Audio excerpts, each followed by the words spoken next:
pagpadayon Ginoo. Pinaagi sa imong mga mensahe Lord, salamat kaayo Ginoo nga mapahilo na gayon diri sa among matag kasing-kasing tungod kay muni mo hatag gayong kalig-on, kalipay, kadasig, usog Ginoo sa espirituhanon Lord, nga bisan pas naglanlain mga kalisdanan Ginoo nga among agian Lord, paingon sa imong gingharian nga naa ka Ginoo, magatabang gayud ka kanamo Lord. Kung itugot ang Dios nga kanunay ka mga kumiktar kanamo Ginoo. Tungod kay kanamo ang Dios nga kami Ginoo mga pakyas Lord, masipyat ni Ginoo. Sa nauna sa pagpamulong og sa buhat Lord, kasaylo amin ining tanan Ginoo. Ug tabanging matagos sa kanamo Lord, bisan pa Ginoo kanamong tanan ini nga kagabihon Ginoo, salamat Lord sa kagawasan nga kami nagpadayon gayon sa pag Ginoo sa gayong mga pag-ampo Ginoo tungod kay dako kay kinighimuan Ginoo alang gayon diha sa imong atubangan Lord. Lord, salamat kaayo Lord sa imong pag-atiman sa matag usa kanamo Ginoo. Salamat Lord, dalaygon ikaw. Kanimo Lord ang tanang mga pagdaig, pagpasinuhong pagpasalamat alang gayon sa among buhi o makagagahom nga Dios, among Ginoo ug manluluwas. Praise God, hallelujah. Naliguta og akong hatag sa masibot ko sa iyo. Zulanto.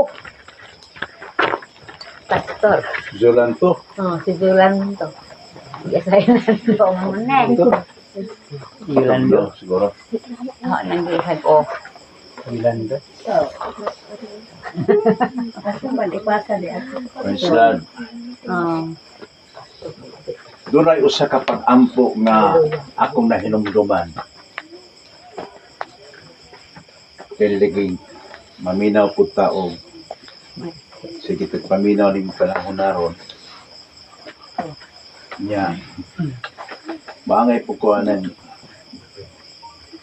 Kumitiraha o kumintiristaha kay dunat ni siya itaas ka pag-ampo.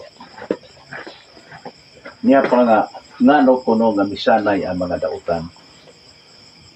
Tungod kay ang mga matarong nangiyugpos lang. Praise God.